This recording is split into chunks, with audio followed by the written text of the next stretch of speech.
Hey, welcome everybody. I am on a piece of land, a site, that is not been taken care of for a long time. And gotten to know some really deeply thinking climate scientists and therapists who are connected to this piece of land and who share a really common dream and vision. In the master plan, the big plan of the Chestnut project, and the work I've been trying to do with Build Soil and with our larger community of really thousands of people who've done small things in their communities that we're just a part of. We're just a member of a larger community.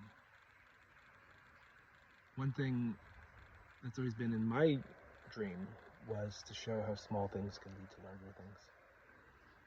And people supported and showed up en masse to make that happen, getting trees planted, funding and supporting the work for many years so we could get that initial project out and through, and the nonprofit working during the really heavy, difficult part of the pandemic. And though we're still in it, we're in a different phase. And we're in a phase where a lot of people are struggling, and the models of how things work are going to have to be a little different. My plan had never been to just stay in a backyard and work there, but I think I showed that in a small space we can do 18,000 trees over a few years. And in a time when volunteer help is easier to find, and there's so much more we can do on a larger scale. I have been cautious about jumping in because projects require care and attention and ethics, and having worked with a really wonderful group of people, I'm starting to gather together the people that I have been trusting and building a vision with for sometimes decades and sometimes just years, and bringing in academics who care deeply about the nature of community, and bringing in people with the skills and capacity and learning that come from taking care of fire, taking care of places and each other, but who have struggled during this time. And also feeling proud that even though the nonprofit is sort of at its back burner phase, low funding, few little projects, it's been back burner. And I've wondered, how do I take it to the next level? And I'm not always a growth advocate, but there are things that should be grown larger. So we've been invited to start doing research here. And that's going to mean supporting a place that is currently under ownership. Sounds like they really want to move it into trust. And at the same time, building up the nonprofit so that we can do first small projects. As you can see, this place that I'm at has a pretty thick understory from having been grown out. There's baby camas here. There is a lot of vigorous growth that dries out in the summer, and the site is about 20 acres. And there's a wonderful hill slope, open area that models a lot of what I've been studying and talking about in terms of hilltown development, types of landscapes that actually, where people can do interventions that actually support the natural world, but also improve the compatibility of culture and nature, whatever those are. But I've been waiting for the right thing to step into before I reach out and ask. And I'm feeling, my instincts are telling me, and my advisors are telling me, and my community is telling me that this is the right next step for us. So what does that look like? It looks like first some small demonstrations, but those demonstrations have more room to breathe than before. It was very easy to grow those chestnut trees. A lot of work to keep them going without community support other than funding and that kind of stuff. But it was always trees to be handed off. And I now understand how to grow those trees, how to hand them to the communities here in the Willamette Valley, in this area where I am right now, to build a food system that is more permanent, or at least permanent on the scale of oak trees and beech family trees, the couple 100-year scale. And they provide food very quickly to people, for flour, for supporting their life, their grain needs, without having to be replanted again and again, without having to devote cultural energy only into tillage, erosion, that kind of thing. And at the same time, we're facing increasing fire. Here where I am in the Willamette Valley, and we like to think of it as climate change, but really the climates are moving to the north, something like 20 kilometers a year. And we're expected to be wet with the energy of the ocean being hit by sunlight and heat, but also very dry. And our climate is meant to move in a direction that looks very much more like Sacramento or the Sierra Nevada. And the plant communities here and the biomass ratio here is a little high for that. Everything's going to burn. Everything's going to be transformed. And so there's multiple pathways for that transformation. And one of them is through, controlled burns and clearing, cultural burning. And that's an important one. And another is through thinning and compost heat and soil production. And that's another pathway. So just demonstrating a lot of this. Now, there's a lot of push especially in California, but also Oregon and Washington, other places, to implement fire smart changes to properties. And a lot of this is presented as autonomous and autonomizing, with individual firms and individual property owners, people not coordinating too much on a community level. But this is a community level problem and a community level transformation that has to happen. And people need to learn the cultural practices that are important. And at the foundation, those are the practices of making decisions and a change in our relationship and our adaptability. So some projects that are small that could grow here are to thin. And we're going to have to do that anyway. But rather than just thinning and leaving it on the ground, it can be mulched, or it can be chipped or shredded and turned into compost heat. And so we're talking about demonstrating hot water heating in a way that stops smoldering, stops the danger and spread, takes advantage of the biomass, but also then turns it into rich garden soil after 15 months of really supporting hot water for showers, community work, lodging, whatever.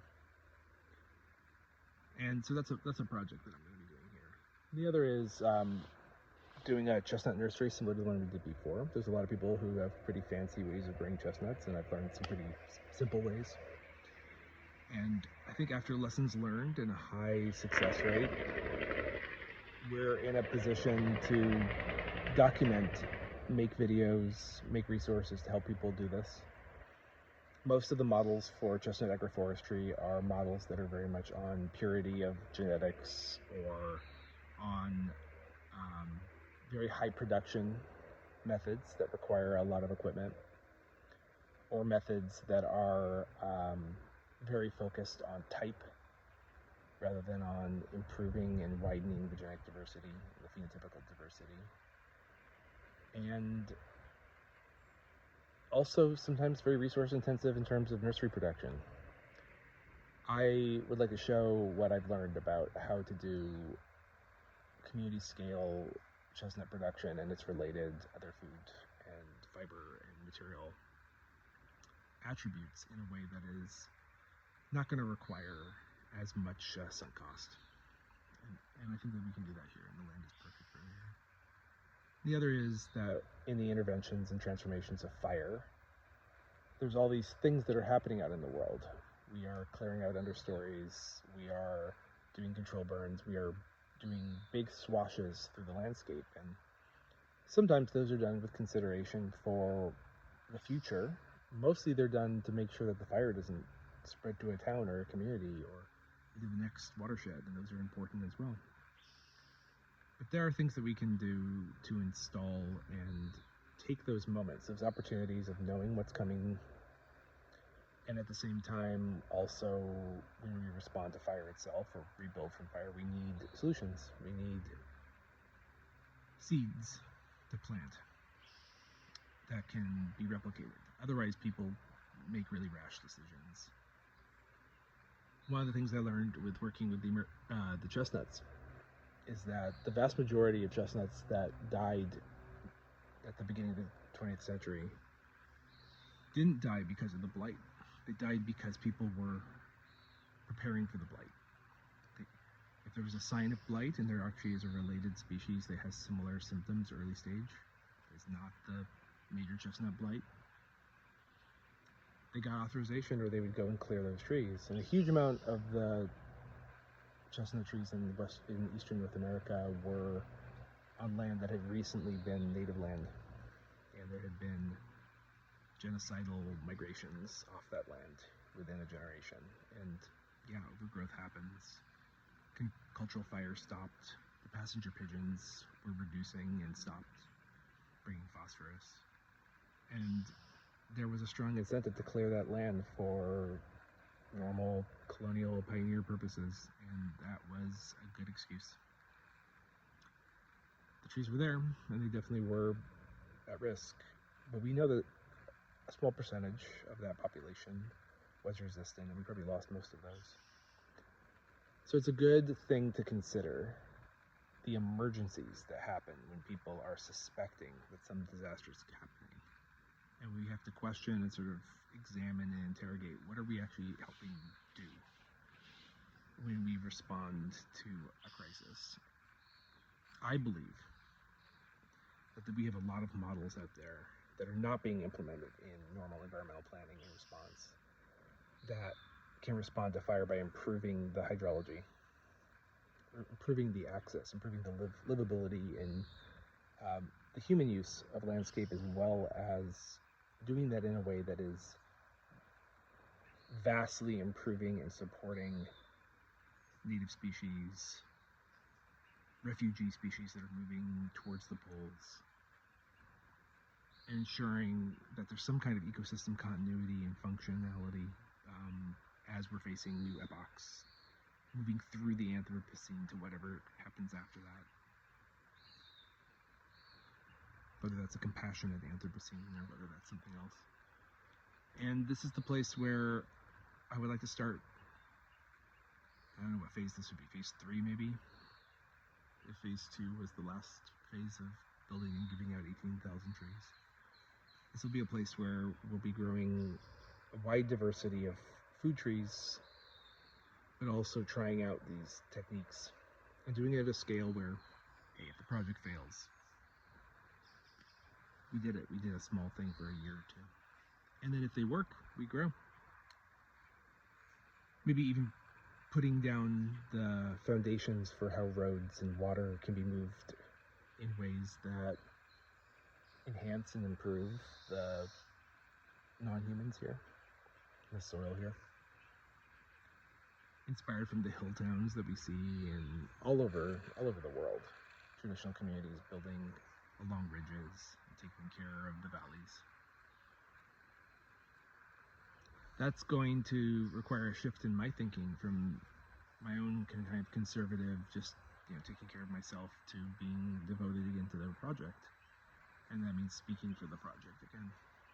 And there are some foundational financial asks that I'm going to be making in the next coming weeks and months. And one of them is just literally, we're hardly paying for pocket out of, just to cover the requirements of having a nonprofit. And it makes it hard to do additional projects. It makes it hard to grow into something. We are just funding a bookkeeper, making sure that financial records are coherent. We have the wonderful services of a volunteer lawyer.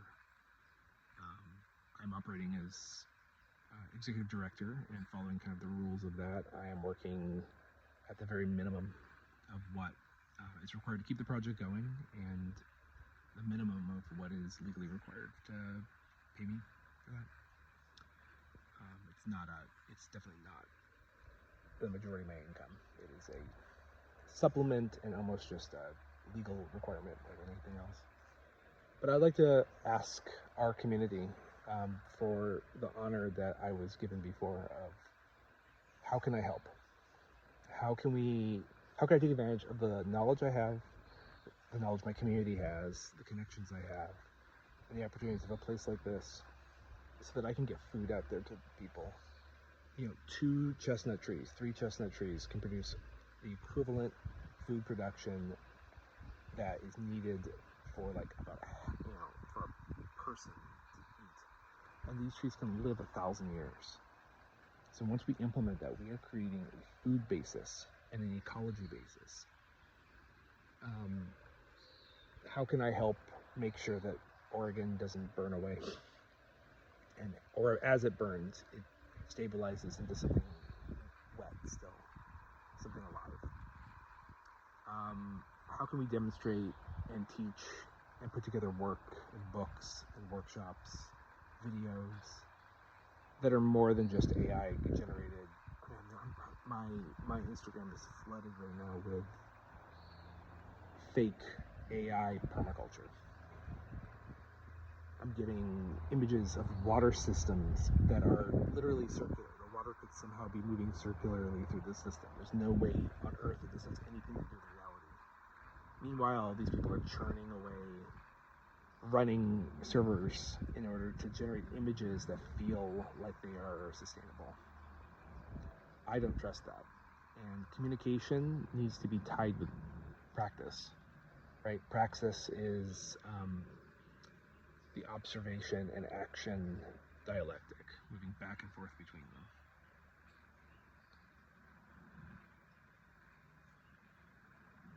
I'm so grateful for the community that has built around Build Soil, and I want to humbly ask for support as I ramp things back up and invite back in the people who have been dear to this project, to participate with their bodies and with their words and with their money, and to help us get to that next level where we can make something happen here and teach as many people as we can, keep that ball rolling. I wasn't sure today how I was feeling, because in some ways I still feel like I'm between things. But I'm here in this peaceful place in this forest at the bottom of a hill, and I just walked across the soil. And I think that there are incredible people that care deeply about doing everything we can in the smallest ways. And this to me feels like phase 4 for us. So if you have been excited about the work we've done, if you've been waiting for the next phase to support, this is the time. And I'm out of practice of the media. Twitter was a unique experience, and I got really good at it. We're doing a podcast, and that's interesting, but that requires time, energy, and we're doing live streams, but mostly those have just been me practicing. I've been playing games and talking to people. It's all practice, building up social capacity, building up personal capacity. And right now I think I have a solid team of maybe 10, 12 people who would be very much at the heart of moving on something like this, and we're beginning. So I just wanted to share my excitement and joy, and actually this has been, for me, maybe since 1996 is about the time that a lot of this began for me. That's like 30 years of learning how to tend and take care of the world in ways that also help us take care of people, take care of you all. I'm going to spend the rest of the day today writing and listening to this place, and I'm hoping an excitement. I hope that the excitement that I feel right now comes across. I know I'm being kind of mellow, but I'm also trying to be really considerate and thinking about, like, what do I want to teach? What do I want to show? Who do I want to center? How do I want to support them? Can we grow more than just a showpiece? Can we do more than just build something insular?